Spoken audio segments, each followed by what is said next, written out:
السلام عليك زين الأنبياء السلام عليك أتقى الأتقياء فإن أصدق الحديث كتاب الله تعالى وخير الهدي هدي سيدنا محمد صلى الله عليه وسلم وشر الأمور محدثاتها وكل محدثة بدعة وكل بدعة ضلالة وكل ضلالة في النار. قال المصنف رحمه الله تعالى ونفعنا بعلومه في الدارين.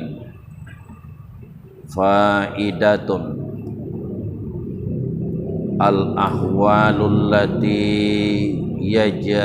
يجهر فيها المأموم خلف الإمام خمسة: halatu ta'minihi ma'a imamihi,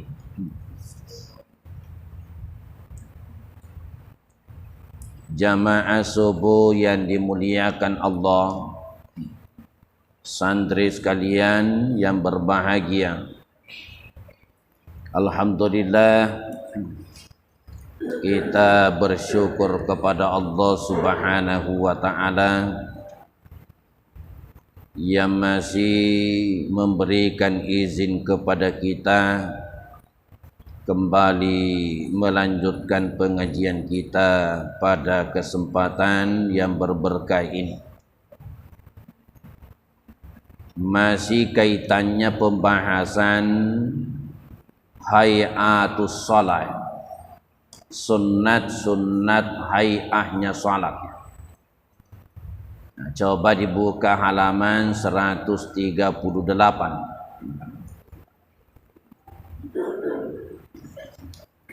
Kalau kitab saya ini halaman 138. Ada di bawah itu baris kelima dari bawah, faidatun. Faidatun. Ini masih lanjutannya pembahasan tentang sunnat-sunnat hayahnya salat. Faidatun. Sudah dapat? Sudah ya?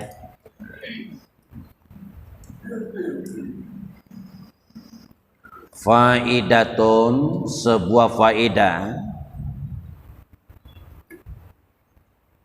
Al-ahwalul lati yajharu fihal ma'mumu khalfal imami khamsatun. Al-ahwalu, keadaan-keadaan allati yajharu fihal ma'mumu, yang dijaharkan di dalamnya al-ma'mumu oleh makmum, yang dijaharkan, boleh ditambah yang dijaharkan suara di dalamnya, maksudnya di dalam salat, al-ma'mumu oleh makmum,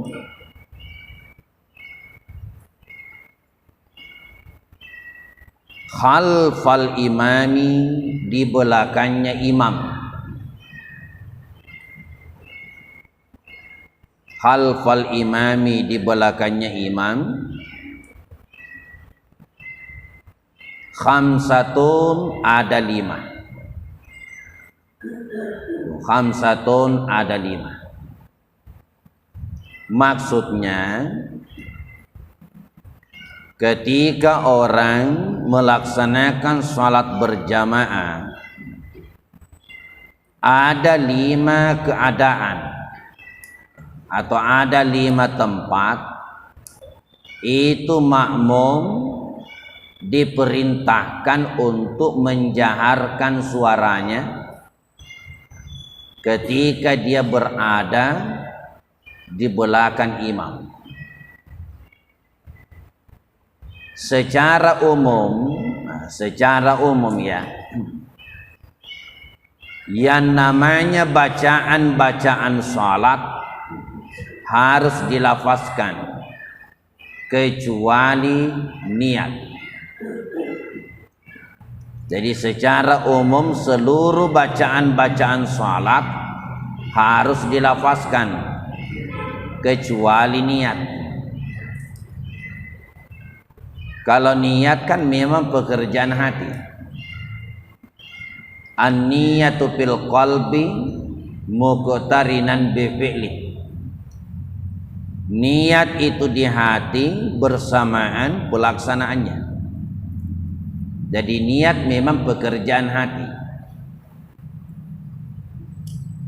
Selain daripada itu, semuanya harus dilafazkan.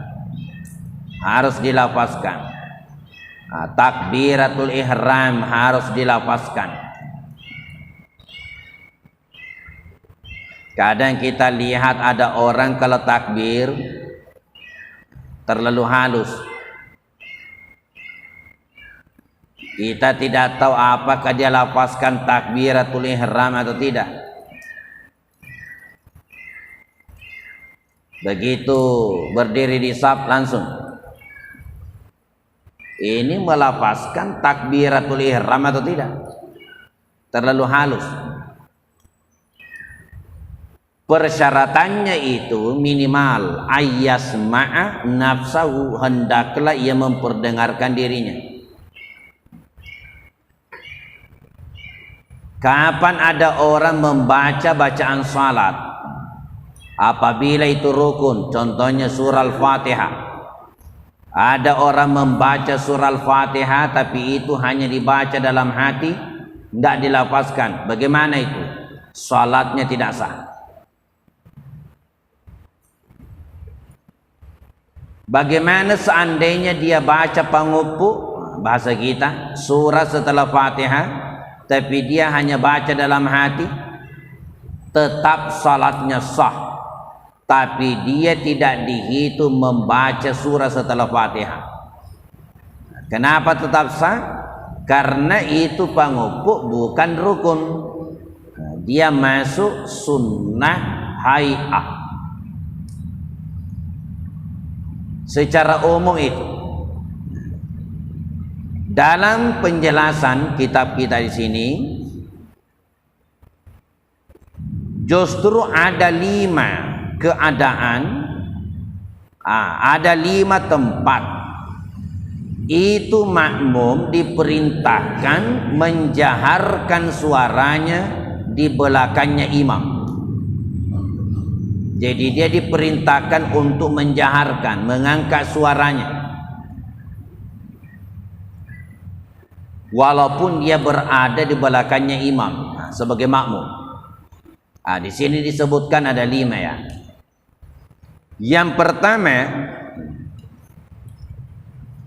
halatu ta'minihi ma'a imamihi.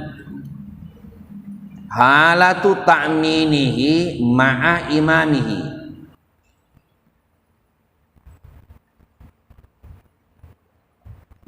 Pada waktu ta'minihi, ta'minnya, ma'a imamihi, bersama imamnya. Jadi yang pertama ini, pada waktu ia membaca amin bersama dengan imamnya, itu diperintahkan dia mengangkat suara. Karena imam juga itu diperintahkan untuk mengangkat suaranya. Warfa sautahu, Karena ketika imam membaca amin, jadi ketika imam membaca amin, sedapat mungkin jamaah bersamaan bacaan aminnya imam. Ketika kita bersamaan bacaan aminnya imam, maka kita juga bersamaan aminnya para malaikat. Karena malaikat itu mengikuti bacaan aminnya imam. Dan siapa yang bersamaan bacaan aminnya imam, itu dosa-dosanya diampuni oleh Allah. Ada itu sebelumnya ya, yang kita mungkin sudah baca. Itu hadis yang di atas. Rasulullah bersabda, "Iza ammanal imamu." Ini sebelum faedah di atas itu. "Iza ammanal imamu," apabila imam itu membaca amin, fa aminu, maka ucapkanlah juga amin. Ini perintah kepada makmum. Fa inna mawafaka ta'minuhu ta'minal malaika ghufira lahu ma taqaddama min zambi. Karena sesungguhnya barang siapa yang bersamaan bacaan aminnya dengan bacaan aminnya para malaikat, maka diampunilah dosa-dosanya yang terdahulu. Ini rawahul Bukhari. Makanya kita makmum jangan sekali-kali mendahului bacaan aminnya imam. Ada biasa ya, makmum itu terlalu cepat. Biasanya begitu anak-anak. Baru imam bilang ghairil maghdubi alaihim waladdallin, baru go sudah berteriak di belakang amin. Nah, itu salah. Bagaimana bisa bersamaan bacaan aminnya imam sementara imam sendiri belum selesai waladdallin? Nah, maka ketika imam membaca amin, mengangkat suaranya, nah, disitulah juga makmum diperintahkan untuk mengangkat suaranya. Ini yang pertama, diperintahkan menjaharkan suaranya itu makmum di belakangnya imam, yaitu ketika ia membaca amin bersamaan dengan bacaan aminnya imam. Yang kedua, wahalatu du'ail imami, wahalatu du'ail imami fi qunutis subhi, dan pada waktu doanya imam fi qunutis subhi, pada saat membaca kunut subuh. Wahalatu du'ail imami, dan pada waktu doanya imam fi kunutis subahi, pada waktu kunut subuh. Jadi ketika imam membaca kunut subuh, itu doanya aminkan. Nah, pertama dulu yang perlu dipahami ya santri sekalian, kenapa kita kunut subuh? Kenapa kita kunut pada waktu subuh? Karena itulah yang paling sering dilakukan Rasulullah sallallahu alaihi wasallam.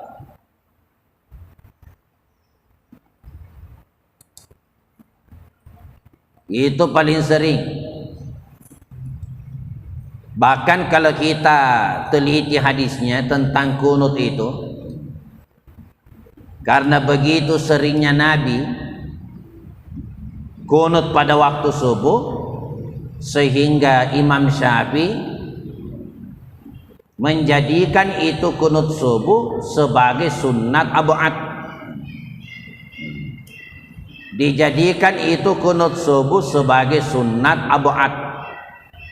Ini kan yang kita bahas ini adalah sunnat hay'ah. Jadi sunnat hay'ah. Yang dibilang sunnat abu'ad adalah sunnat yang apabila ditinggalkan itu diganti sujud sahwi. Diganti sujud sahwi. Sedangkan kalau sunnat hay'ah, sunnat yang apabila tertinggal, terlewatkan, biarkan saja berlalu, tidak perlu diganti sujud sahwi, hanya mengurangi nilai kesempurnaan pahala. Nah, kita kunut pada waktu subuh karena hadisnya itu mengisyaratkan bahwa Nabi itu lebih sering kunutnya pada waktu subuh. Itu hadis yang disampaikan oleh Anas bin Malik radhiyallahu an.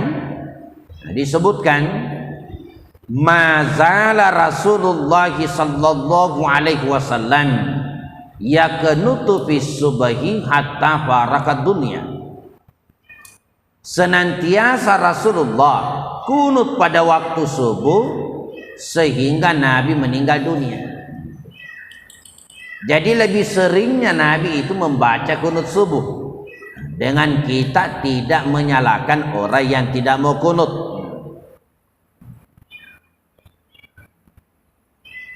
Pada saat kita berada di belakangnya imam dan imam membaca kunut subuh, dan ketika imam itu membaca doa kunutnya, maka imam di belakang bacalah amin, jaharkan suara.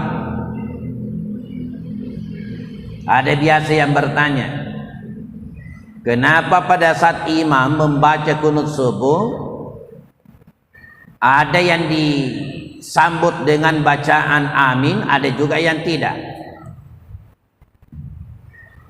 Ada yang dijaharkan suara, ada juga yang tidak. Karena di situ terbagi dua, ada kalimat-kalimat doa, ada juga pernyataan, bukan doa. Jadi kalau bukan doa tidak usah diaminkan. Allahumma hdina fi man hadait, itu kan doa. Amin. Wa afina fi man afait. Amin. Itu kan doa. Tapi ketika imam membaca fa innaka taqdi wa la yuqda alaik, fa innaka taqdi, sesungguhnya engkaulah Tuhan yang menetapkan, engkau yang mengatur, dan kamu bukan yang diatur, yang ditetapkan. Ini kan pernyataan. Jadi kalau pernyataan tidak perlu kita baca amin. Khusus untuk doa-doanya kita diperintahkan untuk membaca amin dan jaharkan itu suara. Amin. Amin.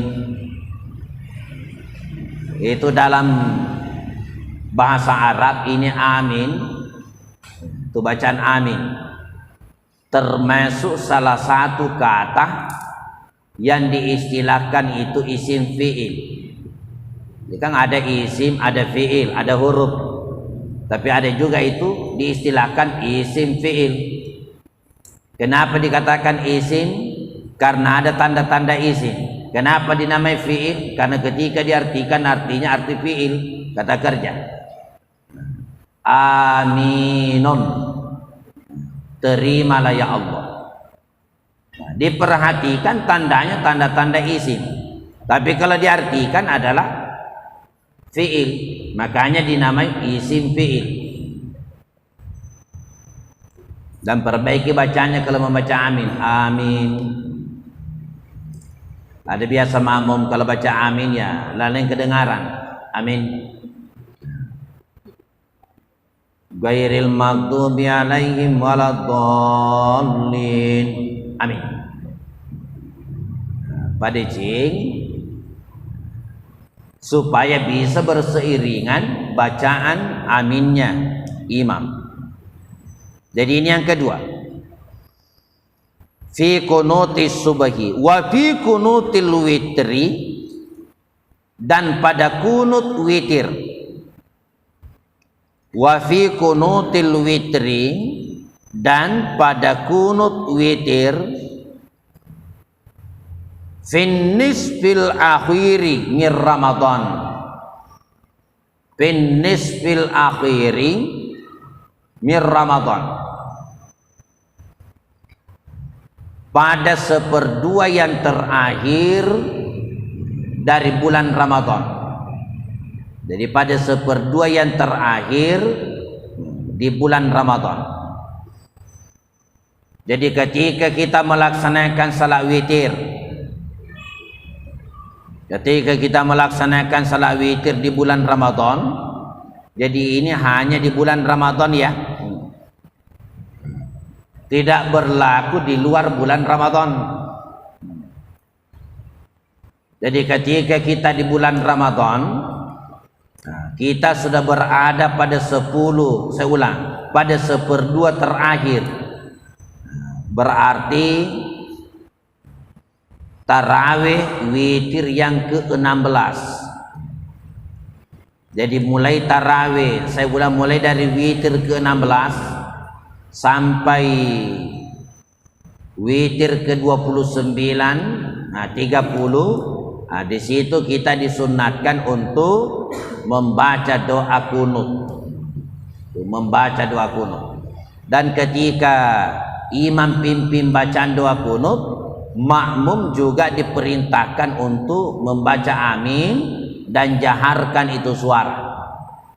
Jaharkan suara.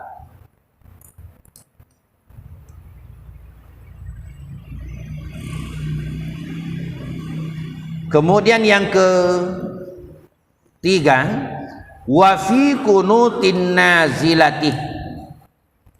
Wa fi kunutin nazilati, dan pada saat membaca kunut nazilah. Jadi pada saat membaca kunut nazilah, apa yang dimaksud kunut nazilah?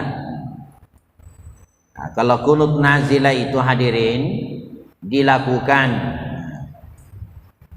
sesuai contoh dari Nabi. Biasa dilakukan karena misalnya memohon pertolongan kepada Allah. Memohon pertolongan kepada Allah. Kalau di sini yang dicontohkan oleh guru kita,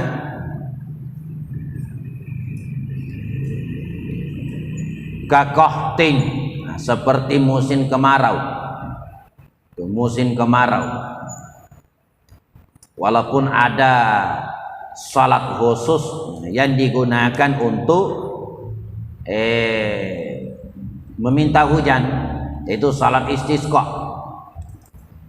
Jadi ini salat khusus yang memang ditegakkan untuk memohon hujan kepada Allah, salat istisqa.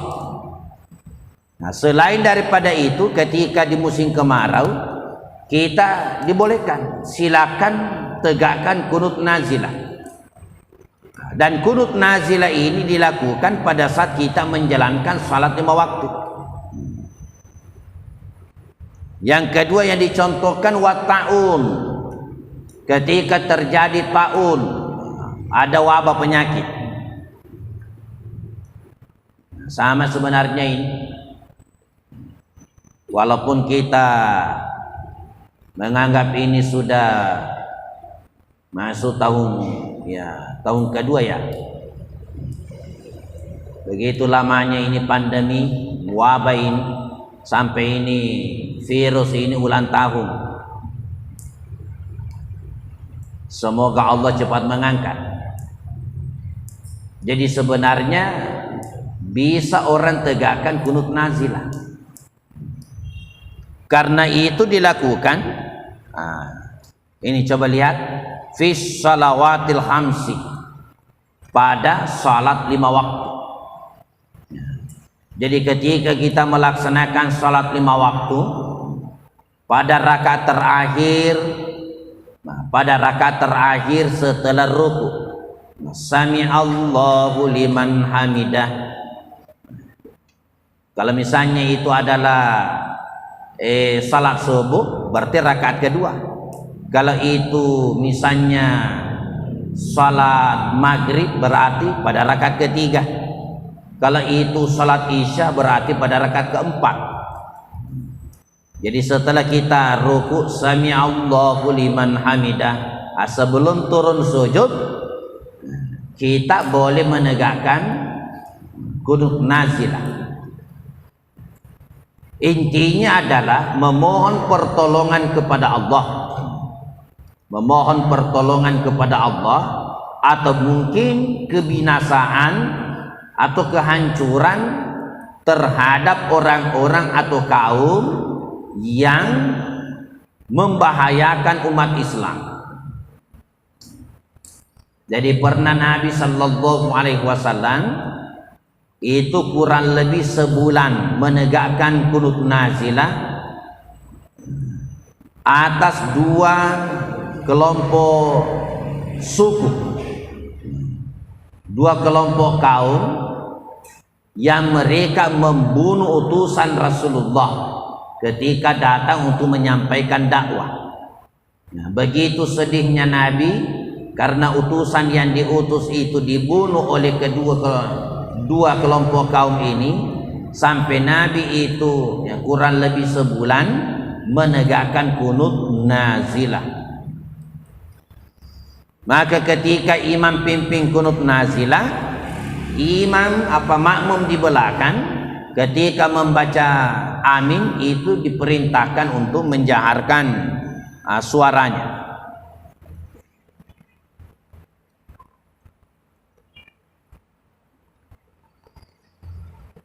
Kemudian yang kelima,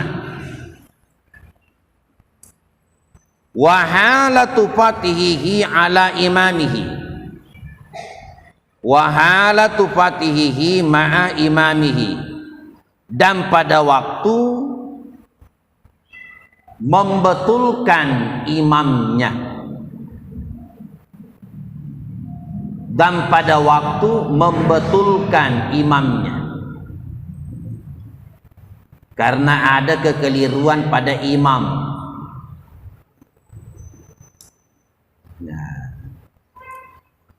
Itu kalau misalnya imam ya terjadi kelupaan, kehilafan, maka makmum dibolehkan untuk membetulkan. Makmum dibolehkan membetulkan. Bagaimana caranya membetulkan? Menegur imam kalau laki-laki itu adalah at-tasbih, mengucapkan kalimat subhanallah. Subhanallah. Kalau perempuan bukan membaca subhanallah, tapi at-tasbih, yaitu menepuk tangan. Menepuk tangan kalau perempuan bukan begini, memukulkan telapak tangan kanan ke punggung tangan kiri. Jadi kalau misalnya perempuan menegur imam, itu memukulkan telapak tangan kanan ke punggung tangan kiri. Kalau laki-laki membaca subhanallah, membaca subhanallah. Pertanyaannya, bagaimana seandainya ada imam tidak tahu kesalahannya? Kalimat subhanallah sudah tidak mempan, dan itu biasa terjadi. Makmum sudah serentak berteriak subhanallah, subhanallah. Ini imam tidak tahu apa salahnya. Jadi pernah terjadi di salah satu masjid. Itu masjid dekat dari sini, tapi bukan wilayah Bontoala. Ini imam pimpin sholat asar. Pada rakaat terakhir ini imam cuma satu kali sujud. Jadi imam cuma satu kali sujud, langsung dia duduk tawarruk.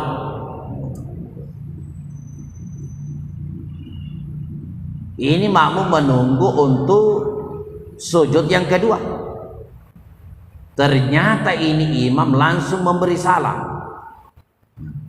Begitu imam bilang as-salam, berteriak seluruh makmumnya subhanallah, subhanallah. Imam yang pimpin salat ini mengira bahwa ini salat yang dia pimpin kurang rakaatnya. Oh, ini makmum tegur berarti baru 3 rakaat. Maka bermaksudlah dia untuk berdiri kembali. Allah, berteriak lagi subhanallah. Bergantian makmum subhanallah, subhanallah. Tinggal duduk, tidak tahu kesalahannya. Apa yang terjadi? Langsung dia balik ke belakang, keriaka, kacau itu. Bubar jamaah. Maka di sini berlakulah itu hadis Rasulullah, dalam kondisi darurat imam tidak tahu kesalahannya, makmum dibenarkan ngomong 1 kata 2 kata untuk meluruskan itu imam. Yang mana yang dijadikan dalil? Ada itu hadisnya dalam Bulughul Maram sebelum salam, dalam pembahasan sujud sahwi. Nabi pernah pimpin salat asar. Jadi Nabi pimpin salat asar itu cuma 2 rakaat. Begitu Nabi selesai salat, pimpin salat 2 rakaat, keluarlah Nabi di masjid menuju ke teras Masjid Nabawi sambil bersandar di sebuah pohon. Hadir pada waktu itu Abu Bakar, Umar, dan beberapa sahabat yang lain. Para sahabat ini saling tanya menanya. Namanya kalau ada kesalahan orang itu, tadi itu salat kenapa ya? Kenapa ya? Saling tanya-tanya, ada apa ya? Nabi heran melihat ini sahabat, kenapa baku bisik-bisik, ada apa ya? Salah seorang sahabat yang nama aslinya itu Hirbaq bin Amr, itu nama aslinya, tapi akrab dipanggil oleh Nabi dengan panggilan Zalyadain. Zalyadain artinya kan Zalyadain memiliki 2 tangan. Kenapa dipanggil oleh Nabi Zalyadain? Karena ini Hirbaq bin Amr itu panjang tangannya, bukan panjang tangan pencuri ya, memang panjang tangannya. Makanya dipanggil oleh Nabi Zalyadain. Zalyadain, sini. Ada apa? Ada apa kalian ini? Kenapa bisik-bisik? Zalyadain bilang, ya Rasulullah, mohon maaf, ini laksanakan. Apakah Nabi mengkasar salat atau Nabi lupa? Nabi katakan, saya tidak mengkasar salat. Kalau begitu Nabi lupa, karena tadi ini salat asar kita cuma 2 rakaat. Begitu Nabi tahu salatnya 2 rakaat, langsung masuk ke dalam masjid, diikuti oleh para sahabat, ditambah 2 rakaat, lalu sebelum memberi salam sujud sahwi 2 kali. Sujud sahwi 2 kali. Berapa lama masih boleh kembali? Berapa lama masih boleh kembali? Menambah kekurangan itu. Itu kalau dalam kitab Kifayatul Ahyar, paling lama 1 rakaat salat sempurna. Bagaimana kira-kira lamanya kalau 1 rakaat? Itulah maksimal. Masih boleh kembali menambah yang kurang. Tapi kalau sudah lewat setengah jam baru dikasih tahu kurangi tadi jumlah rakaatnya. Bagaimana itu? Fa'idis salat, ulangi saja itu salat. Ulangi saja. Ini kan tadi Nabi terjadi dialog, terjadi pembicaraan antara Nabi dengan Hirbaq bin Amr, bahkan sudah keluar di masjid. Tapi Nabi tidak tahu seandainya tidak disampaikan. Maka terjadilah pembicaraan. Jadi pembicaraan ini walaupun kenyataannya sengaja, tapi dianggap tidak sengaja karena tidak ada jalan. Nah, itulah yang dijadikan dalil oleh sebahagian ulama fikih yang mengatakan bahwa ketika seorang imam tidak memahami apa kesalahannya, bacaan subhanallah sudah tidak mempan, maka makmum dibenarkan mengucapkan sepatah 2 kata sebatas yang dipahami oleh imam. Apalagi kalau subhanallah memang dicontohkan oleh Rasulullah sallallahu alaihi wasallam. Insyaallah semoga Allah mengizinkan kita melanjutkan pada pertemuan yang akan datang wa qiraatu surati au thalati ayatin ba'dal Fatihah lil imami wal munfaridi wal ma'mun wallahu a'lam. Bismillahirrahmanirrahim. Allah Rabbana zalamna anfusana wa lam taghfir lana wa tarhamna Rabbana la tuzigh qulubana sallallahu Al-Fatihah.